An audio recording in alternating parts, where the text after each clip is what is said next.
Good morning, everybody. We shall begin our rosary. I'd just like to say that for the whole month of December, we shall be meditating and reflecting upon the joyful mysteries. And in all those rosary times, we shall have short snippets of talks about families and about parenting and about all those something to do with family during our rosary reflection. I will try to connect our reflection of the joyful mysteries with something to do with our families. Our reflection today about the joyful mystery will be about um, building the unbreakable sibling bonds. I totally believe that parents will not have accomplished their task if their children are not united with each other. They might have done and succeed in many, many other things, but I don't think they will rest comfortably knowing that their children are in conflict. Because after they are gone, after parents are gone, if there is a conflict, that would be very, very difficult, almost near impossible to match. And so building strong sibling relationships among the children not only bring peace of mind to the parents themselves, but, and I think this is very important, it produces adults who understand how to compromise. Hindi yung makunat. How to compromise and how to work as a team with almost anybody. Where is that learned? At home, because the home is a school. And yes, it is a task of the parents to build these unbreakable sibling bonds. Unbreakable sibling bonds. When I was preparing for this, I was marking in my mind what my parents did and what my parents did not do. Well, I'm an orphan. We are five. Both parents have passed. My mother died in her 60s. My father died in his 60s also, 1 year after another. But I think that we siblings have become are not become, but are close to each other. Nagkukumustahan kami. And I came to realize that some of the things that I will tell you, well, my parents, probably unconsciously, have done some of them. That is why we are close. Kaming magkakapatid talaga. Mm-mm. And so I will match this idea of how to make this unbreakable bond among siblings. Mystery will reflect upon God showing his favor, his predilection for the Blessed Mother. From among women, God has chosen this woman to be the mother of the long-awaited Redeemer. Yes, God plays favorites. But to build an unbreakable sibling bond, first thing is for parents not to play favorites. Even if you have favorites, it should not be obvious. Many parents will say, Father, wala akong paborito, mahal ko silang lahat. Not true. You do not see the twinkle in your eyes when it is this child you're talking to. Do not see the change that occurs in your whole physique when you're with this child. But the others notice it. You see, the siblings will not hold it against their parents if their parents play favorites. They will hold it against their sibling. And a barrier is created, sometimes forever. They will not blame you. They will blame their sibling. Messiah. What can be done? When they fight, for example, when they fight, whether they are children or they are adults, when they fight, huwag ka magre-referee. Let them do it. Huwag ka magbo-broker because it will always be interpreted as favoritism. God has favorites. His favorite, all of us. The second joyful mystery we contemplate on our Blessed Mother visiting her cousin Elizabeth in order to, hindi siya nagbabakasyon, in order to help her. There must have been a bond between the Blessed Mother and her cousin for her to want to immediately, in haste, want to help her. For your information, the Blessed Mother had sisters. We do not know whether she had brothers, but at the foot of the cross, she was with Mary Magdalene, and she was with one of her sisters. That she was, that they were present there is because there is a bond that was existing between them.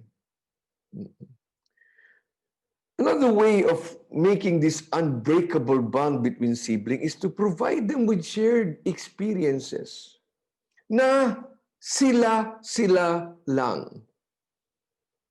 Hindi kinakailangan na kasama ka lagi, nandoon ka lagi.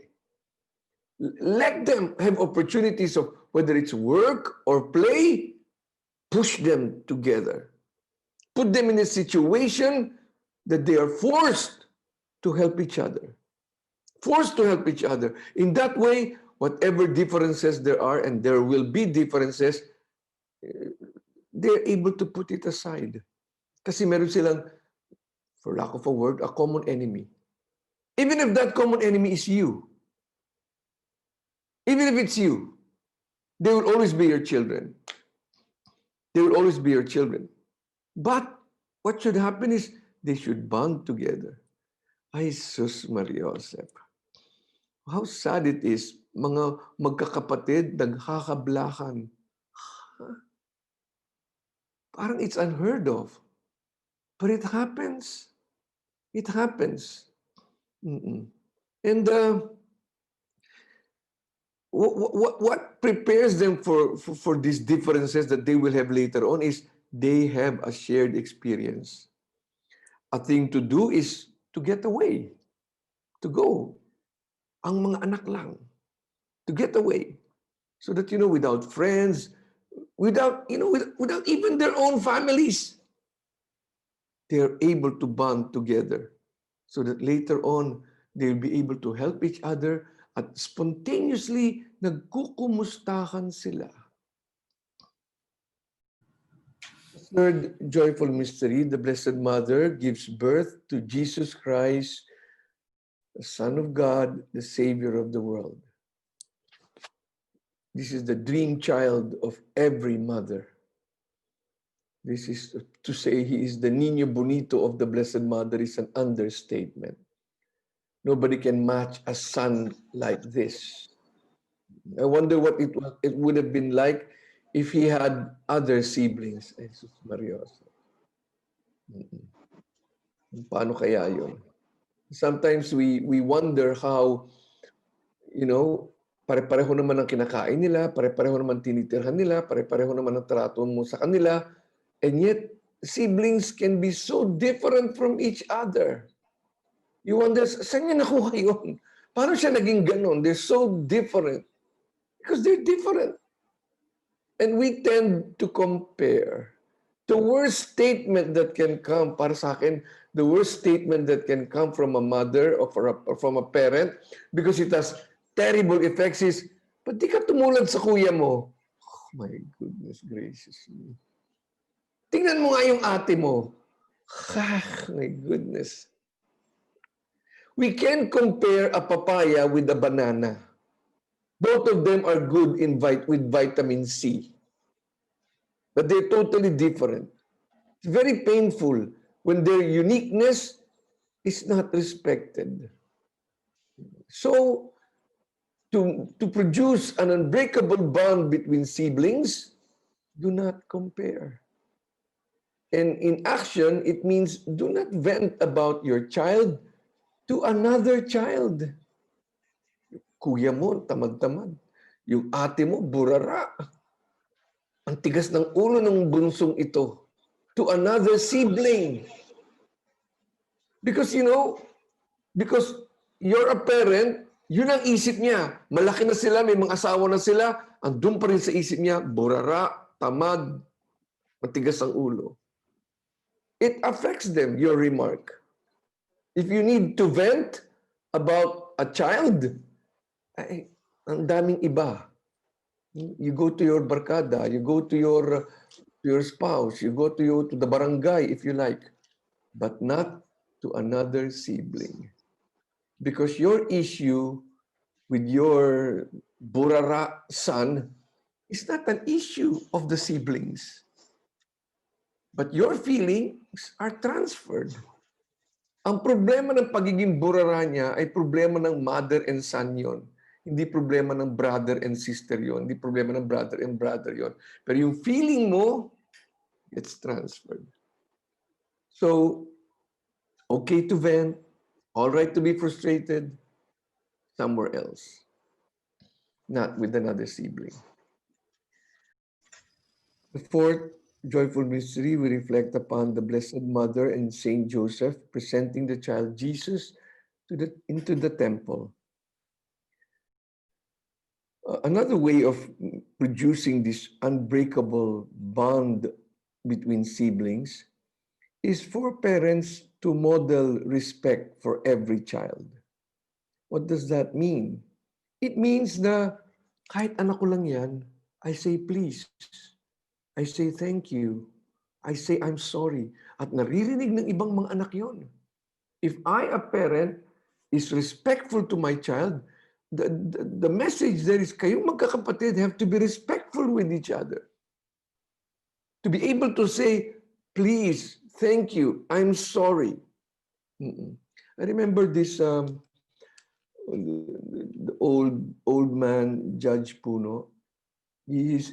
His children, grown up children, married children. One time we had a mass together, and after the mass, they all came, grown up. They all came, of course, the apostles, no? But the grown up children came and kissed their father, and he kissed them back. He kissed them back. I found it kind of unusual. He said, Father, I kissed them back because I have to give them a receipt. I have to give them a receipt that I received their love, and I tell them, yeah, I'm giving it back also to you. We model this respect that they are able to see by kahit na anak ko lang yan, kahit na bata lang yan, I show this respect. The fifth and last joyful mystery, we reflect on how the Blessed Mother and Saint Joseph, they lost Jesus and they searched for him.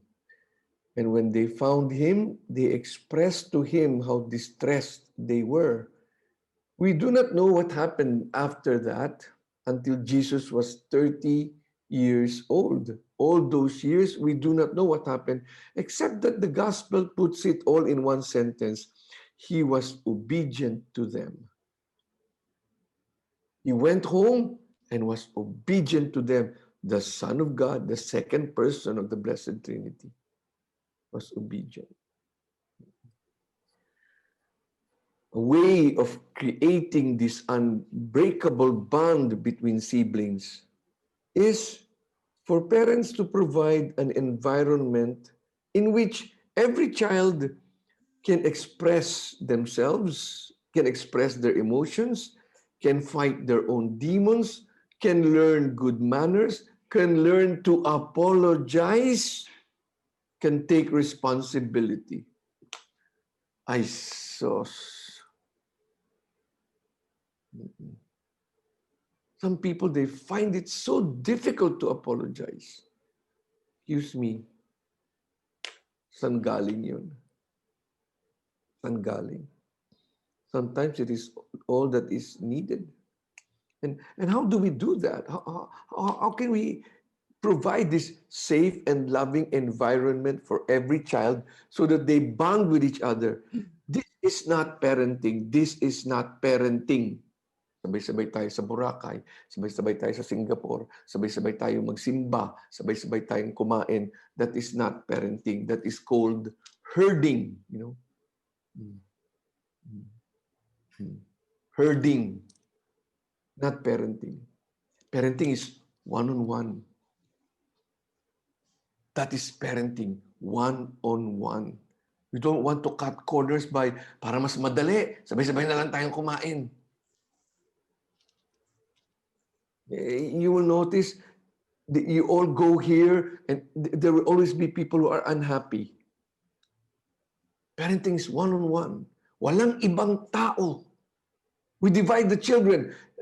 In this week, ikaw kay Kwan, ako kay number 3, number 4, number 5. And I spend time with that person. I don't know, cleaning, baking, computer, watching, cleaning washing the car, watering the plants, texting, one-on-one. Ganon. Isa lang kausap mo. I mean, it's, you know, when parents die, they say, good provider, good cook, gracious lady. Ikaw, meron ka bang personal experience sa magulang mo? Ikaw lang, yung kayo lang? Ikaw lang. We can never be pantay-pantay sa mga anak natin, but when you spend quality time, siya lang, nababalance yun. Nababalance yung mga pagkukulang mo sa kanya kasi nare-recall niya yung time na kaming dalawa lang. That is parenting. Well, Joseph and Mary searched for Jesus. Hindi nila sinabing, siya na wala, pabayaan mo siyang matutong bumalik. No, they spent time looking for him. We might be tempted to think that Jesus, because he's the Son of God, already knew everything, how to be a good son and how to be a good man and how to be a good person. Not true. In Scripture, we read, Jesus learned through what he suffered. Jesus learned obedience himself. And there was a time when he was in public there and somebody just blurted out, ang galing naman ng nanay mo. It does reflect. It does reflect. Jesus learned these things from his parents also. He needed to learn also because he was truly man. Truly man. There was no magic. There was no shortcut that happened with Jesus. So to summarize, how can parents build an unbreakable relationship between siblings? Number one, do not play favorites. Disguise it. Number two, facilitate shared experiences. Leave them alone. Ba't ba lagi kang umi-epal dun sa mga ano-ano nila? Number three, do not compare. Compliment. Number four, be a role model. The respect you want them to show to each other, show it to everyone. Hindi yung dahil sa anak ko sila, mas mababa sila sa akin. Ako, I always say this. We would have been more happier, more confident adults if our parents apologized to us. And number five, tell them you love them every day. Not in words, but in action. What action? One-on-one. It will balance the many other things we're not even aware. We are not able to. So you probably have a very perfect reason why you were absent for a significant event. You can make it up by a one-on-one. And not a one-on-one talk, not a one-on-one. No. You know, hindi tama yung, anak, Pag may problema ka, just talk to me. I'm ready to listen to you. That never works. That never works. Maski na malalaki na sila, problema ka ba sa asawa mo? Usap tayo kung gusto mo. Never works. Doesn't work like that.